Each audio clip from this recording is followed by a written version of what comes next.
The Stirling GhostWalk began life in 1990 as a community project in Stirling run by Top of the Town Enterprises. It was a way of taking the long-term unemployed and people with an interest in tourism and getting them interested in the history and folklore. I joined the tour in 1990 as one of the professional actors who was brought in to give focus to all of that, and I've been involved ever since. I think a few words of introduction are in order.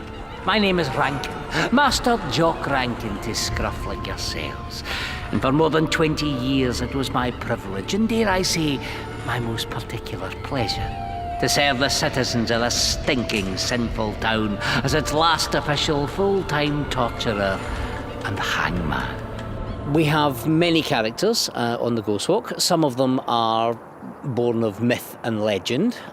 Some of them are historical figures. Thanks to the Victorian historian and raconteur William Drysdale, the town's staff man, or torturer and hangman, so called because he carried a ceremonial staff, Jock Rankin, became a very famous figure. Supposedly he choked to death on a chicken bone. And if that sounds like a little bit too much dramatic irony, it's probably because it was.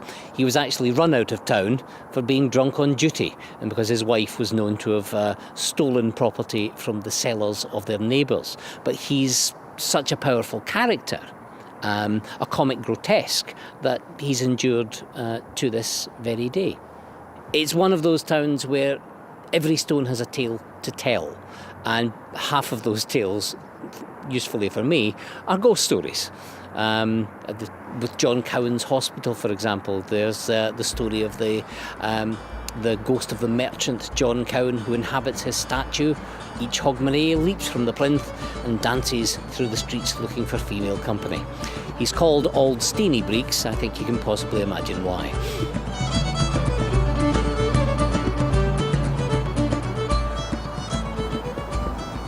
One of the advantages from my perspective of a site like this is that you can sum up the whole history of Stirling, and to some extent the whole history of Scotland, within such a short space. The graveyard here has been a burial ground since the very first church was built on this site in 1129. It's also been a battleground on at least 3 occasions. Supporters of Mary Queen of Scots attacked the town in September 1571. Oliver Cromwell's men, led by General Monk, did likewise in 1651, and Bonnie Prince Charlie's men had to hide behind the walls of the church when their attack on the castle in the January of 1746 collapsed in on them.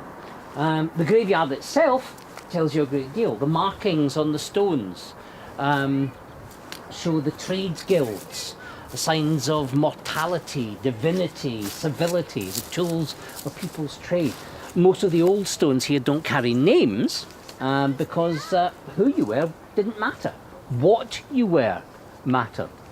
And other stones will reveal different things. There's a rather ornate little stone with a reverse 4 just yonder, with 2 little skulls at the top. Was the grave of Mary Witherspoon, who, as far as we know, is the only person to ever be subject to a grave robbing in December of, if I recall correctly, 1823.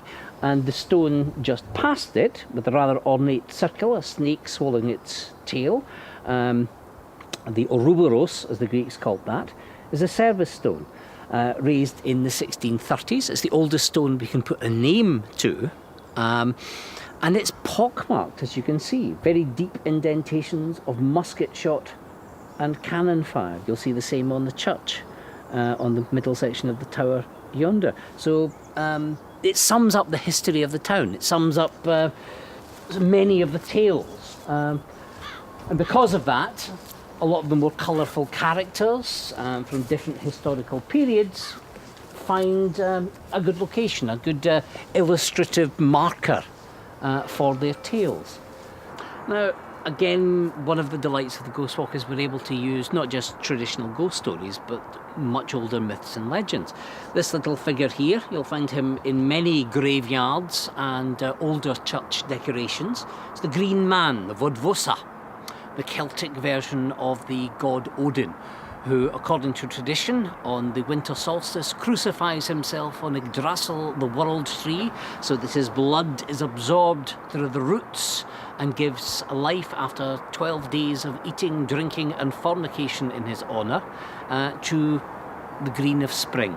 We still celebrate that, the 12 days of the Festival of Yule, or the 12 days of Christmas, which ties in again with the Christian belief in resurrection. Because if you move round the other side of this stone here, you have a corresponding figure.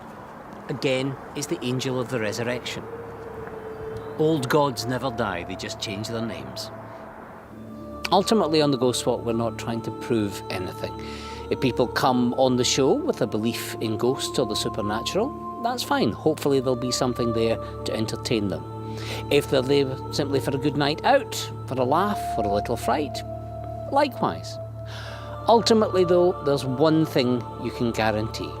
Whether these tales are born of truth, imagination, or simply a sign that I should stick to decaf when I'm writing the scripts, you can rely that where the tales are concerned, you should never let a little thing like the truth get in the way of a good story.